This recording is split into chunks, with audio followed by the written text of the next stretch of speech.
তোমরা সকলে খেয়াল করে শোনো, আমি হযরতে দাউদ দুনিয়া থেকে হয়তো চলে যাব, বয়স হয়ে গিয়েছে।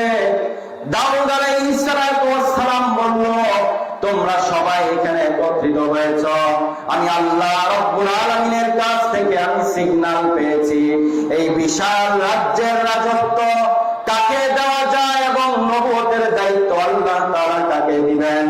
সেই জন্য আল্লাহ রব্বুল আলামিন আমাকে দুইটা প্রশ্ন তোমাদেরকে করতে বলেছেন।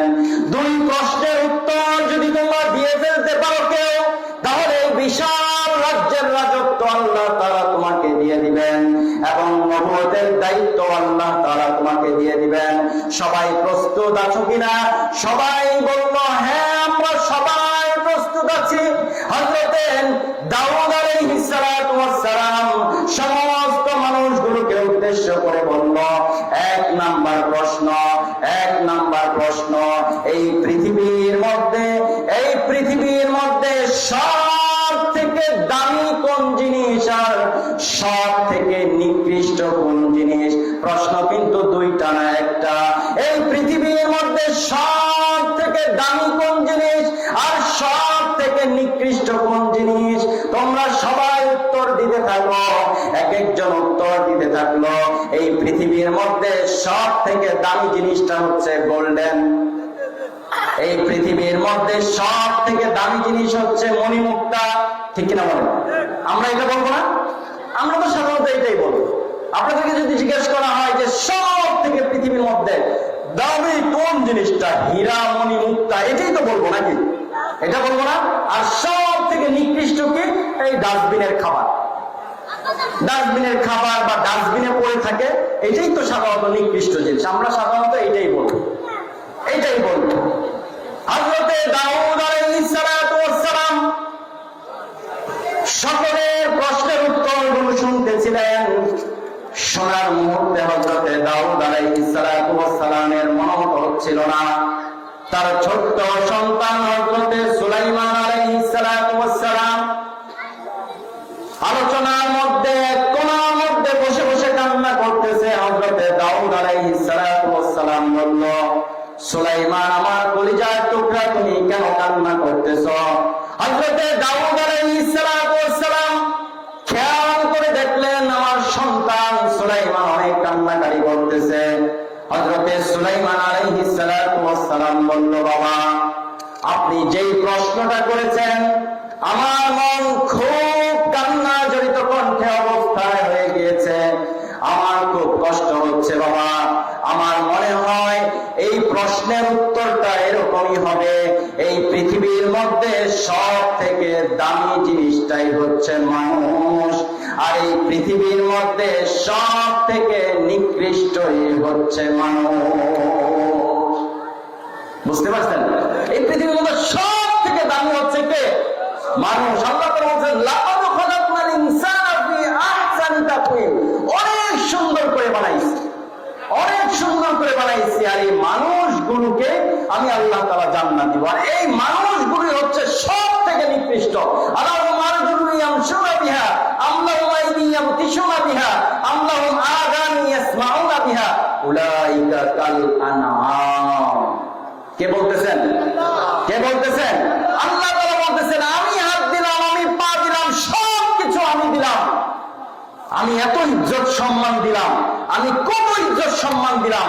আর এই মানুষগুলোকে যখন কোরআনের জন্য ডাকা হয়, কোরআনের আলোচনার জন্য ডাকা হয়, আমার আল্লাহ তাআলা জান্নাতের আহ্বানের জন্য ডাকা হয়, কোরআন হাদিসের চর্চা হয়, এই সমস্ত জায়গায় ডাকা হয়, তখন ওরা শুনে না, আইসাও আসে না। এমন নাই? আছে না নাই বলেন? বলতেছেন, আলাহুম আরজুলুন ইয়ামশুনা বিহা আম লাহুম আইদিন ইয়াবতিশুনা বিহা আম লাহুম আযানু ইয়াসমাউনা বিহা। কানের মধ্যে যায়, কোরআন হাদিসের আলোচনা কানের মধ্যে যায়, কিন্তু সে মাঠে ময়দানে ঘরের মধ্যে সে মোবাইল নিয়ে বিভিন্ন কাজ নিয়ে ব্যস্ত থাকে। আছে না মানুষ? বলেন আছে নাই? আছে। আল্লাহ তাআলা বলেন, উলাইকা কাল আনআম। এরাই হচ্ছে সব থেকে নিকৃষ্ট। হযরত সুলাইমান আলাইহিস সালামের এই কথা যখন উত্তর দিল, দেওয়ার পর হযরত দাউদ আলাইহিস সালাম বলল, হ্যাঁ বাবা, তোমার প্রশ্নের উত্তরটাই ঠিক আছে। এই পৃথিবীর মধ্যে সব থেকে দামি হচ্ছে মানুষ, আর এই পৃথিবীর মধ্যে সব থেকে নিকৃষ্ট হচ্ছে মানুষ। হযরতে দাউদ আলাইহিস সালাম সমস্ত রাজ্যের মানুষগুলোকে বলল, ও সমস্ত মানুষগুলো সবাই খেয়াল করে শোনো, তোমরা কিন্তু প্রথম প্রশ্নের উত্তর দিতে পারো নাই, প্রথম প্রশ্নের উত্তর দিতে পারো নাই, কোনো সমস্যা নাই। দ্বিতীয় নাম্বার প্রশ্নের উত্তরটাও যদি তোমরা কেউ দিতে পারো, শুধুমাত্র একটা প্রশ্নের উত্তর দেওয়ার কারণেও এই পৃথিবীর রাজ্যের রাজত্ব তোমাকে দিয়ে দেওয়া হবে, আল্লাহ তাআলার নবুয়তের দায়িত্ব তোমাকে দিয়ে দিবে। দ্বিতীয় নাম্বার প্রশ্ন, হযরতে দাউদ আলাইহিস সালাম সমস্ত রাজ্যবাসীকে বললেন, দ্বিতীয় নাম্বার প্রশ্ন হচ্ছে এই পৃথিবীর মধ্যে সব থেকে কাছের রাষ্ট্র কোনটা, আর এই পৃথিবীর মধ্যে সব থেকে দূরের রাষ্ট্র কোনটা? সব থেকে কাছের রাষ্ট্র কোনটা? আপনাদেরকে যদি জিজ্ঞেস করা হয় সব থেকে বাংলাদেশের কাছের রাষ্ট্র কোনটা, বলেন ইন্ডিয়া, অথবা এদিক দিয়ে আছে বার্মা, মায়ানমার। এটাই তো আমরা বলবো, তাই না, যে সব থেকে কাছের রাষ্ট্র হচ্ছে ইন্ডিয়া। আর এই সব থেকে দূরের রাষ্ট্র মনে করেন আমেরিকা, অ্যান্টার্কটিকা বা নরওয়ে, অনেক দূরের রাষ্ট্র এগুলো। এটা একদম পৃথিবীর শেষ প্রান্তের দিকে। এটাই তো আমরা সাধারণত বলবো, তাই না, যে পৃথিবীর মধ্যে সব থেকে দূরের রাষ্ট্র ওইটা, আর এই পৃথিবীর সব থেকে কাছের রাষ্ট্র হচ্ছে আমাদের পাশের রাষ্ট্র। এইটাই সাধারণত আমরা বলবো। হযরতে দাউদ আলাইহিস সালাম সকলের প্রশ্নের উত্তরগুলো শুনতেছিলেন, কিন্তু খেয়াল করতেছিলেন তার ছোট্ট সন্তান হযরতে সুলাইমান আলাইহিস সালাম। হযরতে সুলাইমান আলাইহিস সালাম এত জোরে জোরে কান্না করতেছিল, হযরতে দাউদ বলতেছিলেন, বাবা তুমি এত কান্না করতেছো কেন?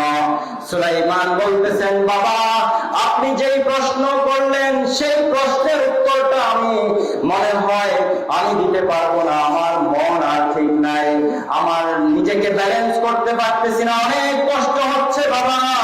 আপনি যেই প্রশ্ন করলেন এটা তো খুব ভয়ঙ্কর এই প্রশ্নের উত্তর। আমার মনে হয় এই পৃথিবীর মধ্যে সব থেকে কাছের রাষ্ট্রটাই হচ্ছে কবর, আর এই পৃথিবীর মধ্যে সব থেকে দূরের রাষ্ট্রটাই হচ্ছে কবর। এই কবর এত কাছের রাষ্ট্র, ও আমার সম্মানিত মুসল্লিয়ান ইকরাম, কত কষ্ট করে এখানে বসে আছেন। আপনি একটু চিন্তা করে দেখেন, আপনার আদরের স্ত্রীকে এই 3.5 হাত দূরত্বের রাষ্ট্রে আপনি 3.5 হাত কাছের রাষ্ট্রে আপনি শোয়া দিয়ে আসছেন। এখানে কত এতিম সন্তানরা আছে, তাদের আদরের মা, সেই মা এবং বাবাকে এত কাছে মাত্র 3.5 হাত দূরত্বের রাষ্ট্রে দিয়ে আসছেন।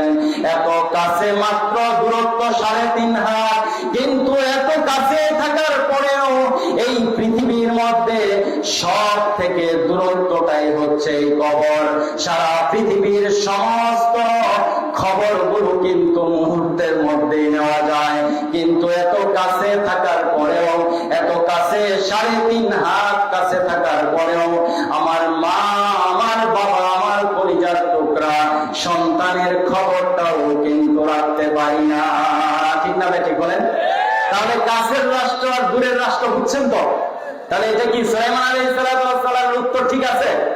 সব থেকে কাছের রাষ্ট্র, আবার এই সব থেকে দূরের রাষ্ট্রটাই হচ্ছে কি এই কবর। ভাই কবর ভয়ঙ্কর জায়গা ভাই, চিন্তা করে দেখো না কবরে কি যাইবা না, চিন্তা করে দেখো না কবরে কি যাইবা না, যেই কবরে আল্লাহ ছাড়া বন্ধু কেহ থাকবে না। ঠিক না ঠিক বলেন? ঠিক না ঠিক?